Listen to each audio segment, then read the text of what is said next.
Bailey Alexander, Willis Small IV, Yakalo Walda-Hewitt. They were all in downtown Denver the exact same July 17th night.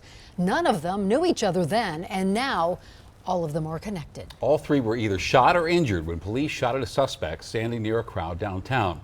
In police body cam video released yesterday, 3 police officers shoot a man who tossed his gun and then threw his hands up. A total of 6 innocent bystanders were injured. Good evening. Glad you're with us tonight on Denver 7 News at 5. I'm Shannon Ogden. I'm Ann Trujillo. Today, 2 of the 3 innocent victims, they watched that video and they spoke with Denver 7's Amy Wattis, who joins us now live. So, Amy, the overall consensus they shared with you was disappointment in the actions of those officers. Disappointment, you can say that, frustration, disbelief.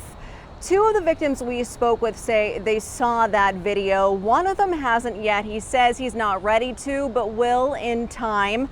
However, Yakalo Walda-Hewitt says his brother saw the Denver police body camera video and surveillance footage from the Larimer Beer Hall and Halo camera.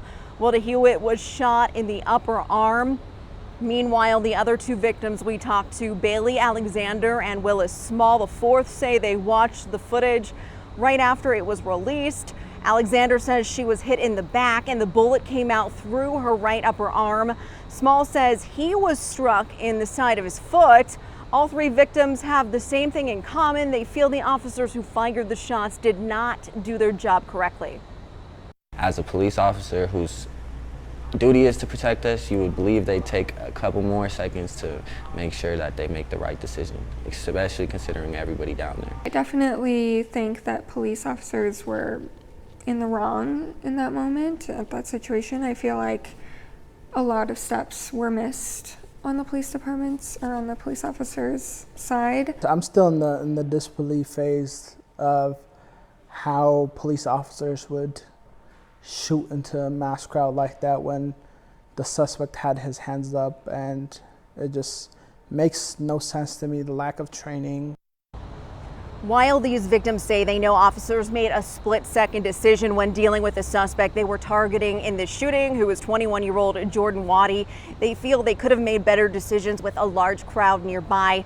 As for their conditions, all 3 victims are still physically healing. They say they are not quite 100% yet, but hope to be in the future.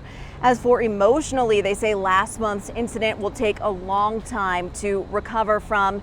Now, the victim's attorneys say his clients have yet to file lawsuits in this case. However, he says they are discussing next steps. We'll keep you updated on that. Now, coming up tonight on Denver 7 News at 8 on Local 3 and 10, we'll show you where in that body cam footage and surveillance video those 3 victims were. Again, coming up later tonight. Reporting live downtown, Amy Wattis, Denver 7. All right, Amy, thank you for that. And a grand jury will ultimately decide whether the Denver officers involved should be charged.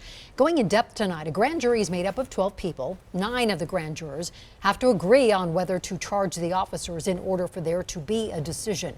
If the jury does not decide to charge the officers don't go to trial.